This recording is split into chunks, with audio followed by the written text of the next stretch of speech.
Okay, I have another question for Robert, but I would like to let you guys know that when I'm representing a buyer, they always have the responsibility, since they're purchasing the home, to hire to pay for the appraisal report. And it comes from usually the lender, where the lender sends it out. But sometimes buyers are wondering if I know them, if I can speak to them, and basically that's not how it works. From my perspective, I'm not supposed to be speaking or talking or communicating with the appraiser. He's there to do his job. The only thing that I would tell the buyer is to hear what the lender has to say. So, Robert, how do you express this to the potential buyers out there? Okay, so appraisals. Generally what happens is once we get into the transaction, we will send some disclosures out. Once you sign your disclosures, there's going to be a bunch of pages. There's something called the intent to proceed.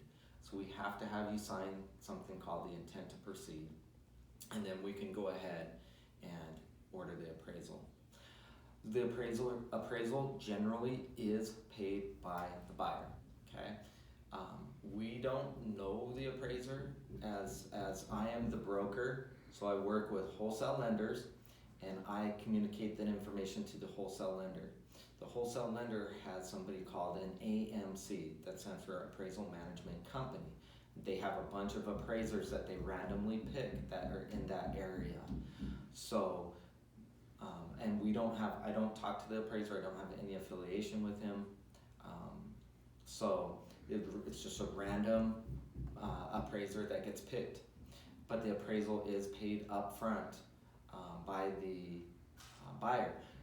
Also, please understand that if you have paid for it, we're ordering the appraisal for you, and it will come off your closing costs later on. We will deduct the amount that you pay, and so that will come off and it will lower your closing costs.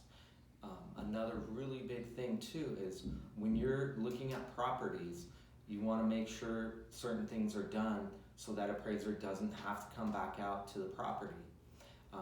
Two of the most common things that we see are missing smoke detectors or missing carbon monoxide sensors. You want to make sure before the appraiser comes out that those are in the property. Also, the water heater needs to be double strapped, okay, because we're in California, earthquakes, it definitely has to be double strapped. There are other things too, windows, screens, depending on the type of loan that the appraiser may call out.